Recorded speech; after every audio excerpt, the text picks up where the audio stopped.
know, how would you know that unless you read the book? And I want to give you the secret of knowing those things from another friend of mine. His name is Isaac.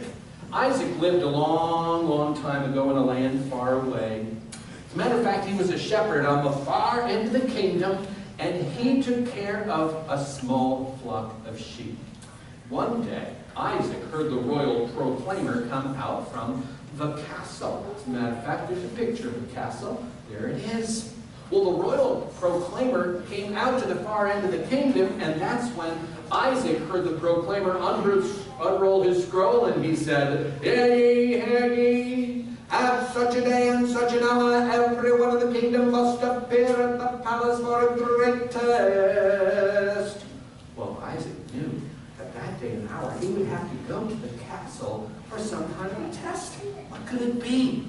Well, the day came and he left his sheep in the care of another shepherd. He made his way all the way to the castle. Before he got there, he could see it in the distance, looking at the beautiful tall spires and the colorful pennants. And all the people of the kingdom were coming too, flowing into the castle.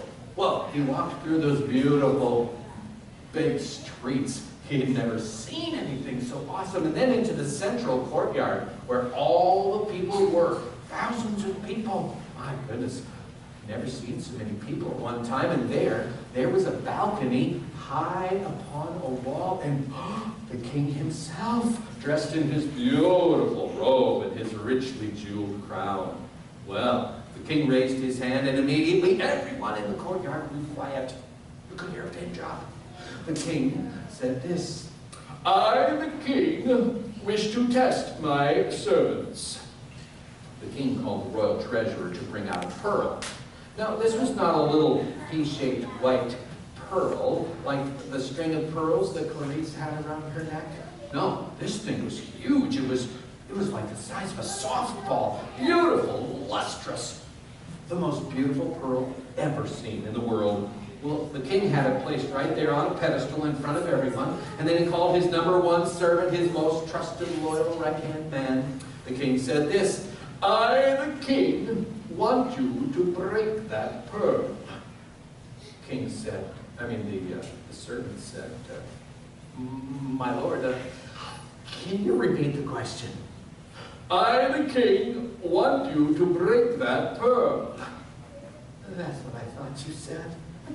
My lord, if I were to break that beautiful pearl, I fear it would bring great dishonor to your kingdom. I'm sorry, my lord, I cannot break the pearl. King said, very well, and called his #2 servant. #2 came to the platform and heard the king say this, I, the king, want you to break that pearl. #2 said, my lord, do you know how much that pearl is worth? Why, many millions of drachmas, to be sure. I wouldn't want to put you out that kind of money. I'm sorry, my lord, I can't afford to break that pearl. King said, very well, and called his next servant. Well, he heard the same question and had another answer why he could not break that pearl.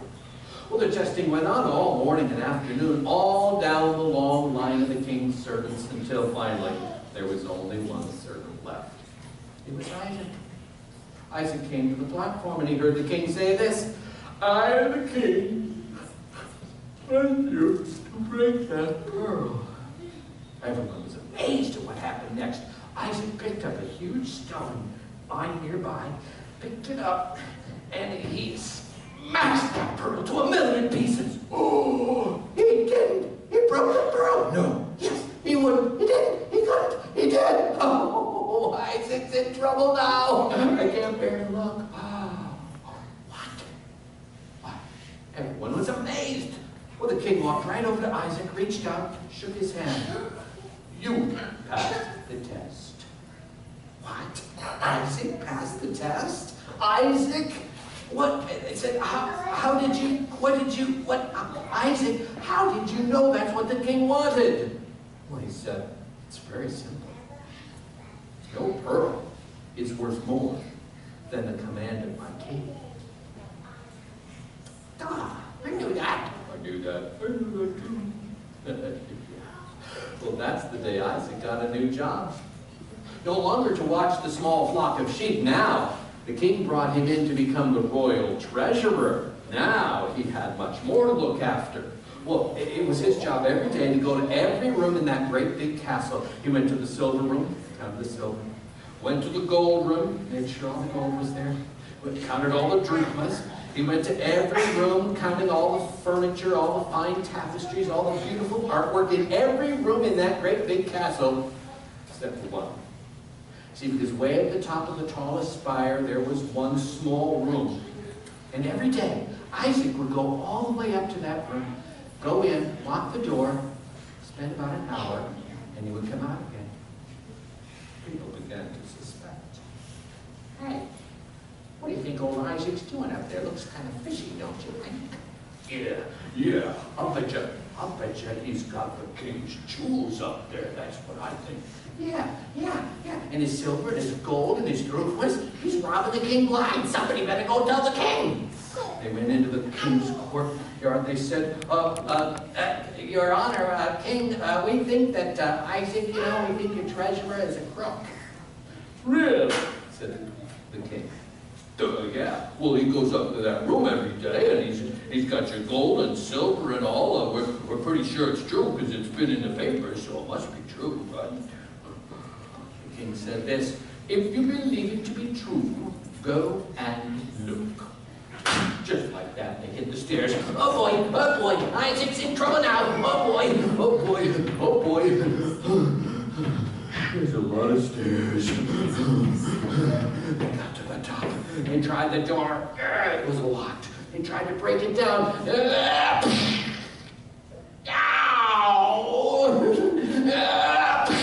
One more try. The door flew open, and guess what they saw?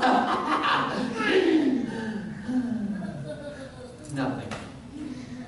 There was nothing in that room except for 2 old shepherd's boots and an old shepherd's cloak. That Isaac, he's sneakier than we thought. There must be a secret compartment.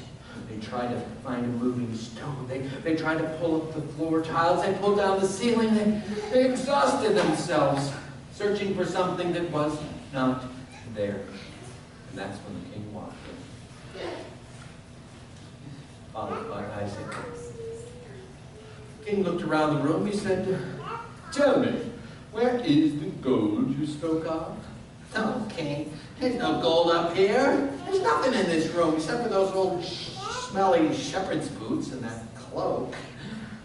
The king turned to Isaac. Tell me, why do you come up here each day? Isaac's reply was this: my lord, before I became your treasurer, this was all I had. These old boots and this cloak, that's it. And I come up here each day to look at these things, to remember who I am. Because everything I now enjoy, my food, my home, my clothes, my job, everything I have is a gift from you. And when I look at these old boots and this cloak, that's what helps me to remain your faithful servant. Well, Isaac remained the royal treasurer all the days of his long life, and finally, when they laid his body to rest, the king commanded that those old boots and that cloak should be brought down to be placed into the royal